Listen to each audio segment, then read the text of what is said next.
Good afternoon friends, कैसे हैं आप लोग। मित्रों, सावन के महीने में सारा वातावरण श्रद्धा, विश्वास और भक्ति से ओतप्रोत हो जाता है। ऐसा लगता है कि सारा ब्रह्मांड शिवत्व में लीन हो गया। दूर दूर से लोग सुंदर सुंदर कावड़ सजाकर एक से बढ़ के एक, मतलब लोगों में कंपटीशन होता है, वो एक से बढ़ के एक अच्छी कावड़ सजाकर और उसमें जल लेकर पैदल यात्रा करके आते हैं भगवान शिव का अभिषेक करने के लिए। वहीं जहाँ लोग एक से बढ़कर एक कावड़ सजाकर लाते हैं, श्रद्धालुओं की भीड़ भी उन्हें देखने के लिए उमड़ पड़ती है। आप ये देखिए कि पूरा ब्रह्मांड, ऐसा लगता है सावन के महीने में पूरा ब्रह्मांड ही शिवत्व में लीन हो गया हो। मित्रों, ऐसा कहा जाता है कि सावन के महीने में भगवान शिव कैलाश पर्वत को छोड़कर पृथ्वी पर कनखल में अपनी ससुराल में निवास करते हैं। और ऐसा इसलिए कहा जाता है, इसके पीछे एक पौराणिक कथा है। मीन्स के भगवान शिव पृथ्वी पर निवास करते हैं और वहीं से पूरी संपूर्ण सृष्टि का संचालन करते हैं। इसके पीछे मित्रों एक पौराणिक कथा है। कहा जाता है कि एक बार राजा दक्ष ने एक यज्ञ का आयोजन किया और भगवान शिव को उसका आमंत्रण नहीं दिया गया, लेकिन माता पार्वती ने उस यज्ञ में जाने की जिद की। और आपको तो पता है, बाल हट और स्त्री हट का तो शास्त्रों में भी वर्णन मिलता है।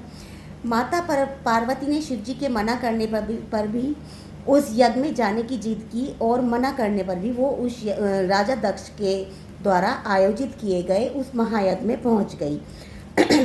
जब माता पार्वती उस यज्ञ में जाती हैं तो वो देखती हैं कि बाकी सब देवताओं के लिए, बाकी सब राजाओं के लिए, लोगों के लिए वहाँ पर स्थान आरक्षित थे, लेकिन शिव जी के लिए, भगवान महादेव के लिए वहाँ कोई स्थान आरक्षित नहीं था।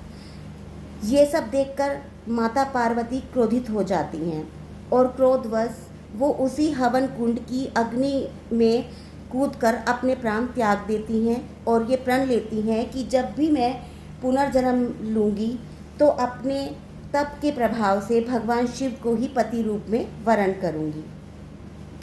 अब माता पार्वती पुनर्जन्म लेती हैं रानी सती और राजा हिमालय के यहाँ, और उसके बाद वो सावन के महीने में भगवान शिव को प्राप्त करने के लिए सावन के सोमवार के व्रत करती हैं और कठिन तपस्या करती हैं। उनकी कठिन तपस्या से प्रभावित होकर भगवान शिव कैलाश पर्वत छोड़कर पृथ्वी पर अपनी ससुराल कनखल में आ जाते हैं और माता पार्वती का पत्नी रूप में पुनः वरण करते हैं। अतः यह महीना बहुत ही पावन और पवित्र और भगवान शिव की कृपा, उनके कल्याणकारी प्रभाव से ओतप्रोत माना जाता है, क्योंकि भगवान शिव कैलाश पर्वत को छोड़कर पृथ्वी पर ही रहकर इस संपूर्ण सृष्टि का संचालन करते हैं और अपने भक्तों पर कृपा बरसाते हैं। इसी महीने में भगवान शिव ने समुद्र मंथन से निकले हुए विष को अपने कंठ में धारण किया, क्योंकि कोई भी देवता या असुर उस विष को लेने के लिए तैयार नहीं थे। और अगर वो विष इस पृथ्वी पर मनुष्यों को या इस पूरी पृथ्वी का विनाश कर देता, तो भगवान शिव ने उसे कंठ में धारण किया और देवताओं ने भगवान शिव को उस विष की तीव्रता से, उसकी जलन से बचाने के लिए भगवान शिव के ऊपर जल की वर्षा की। उसी लिए कावड़ लेके लोग जाते हैं, वहाँ से जल गंगा जी से, गंगोत्री से, यमुनोत्री से लाते हैं और भगवान शिव के ऊपर जल की वर्षा करते हैं।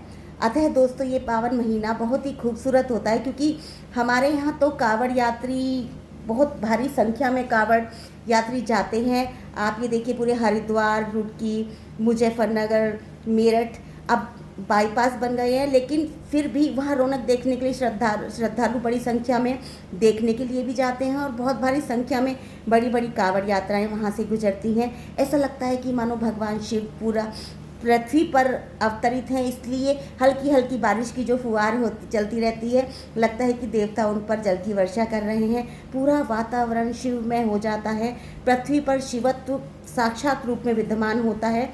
अतः इस पवित्र महीने में आप लोग भी व्यसनों से दूर रहें, जितना हो सके आप प्योरिटी से सिंपल सादा भोजन ग्रहण करें और पूजा पाठ और इस तरह के कार्यों में ज़्यादा लीन रहें। Thank you so much.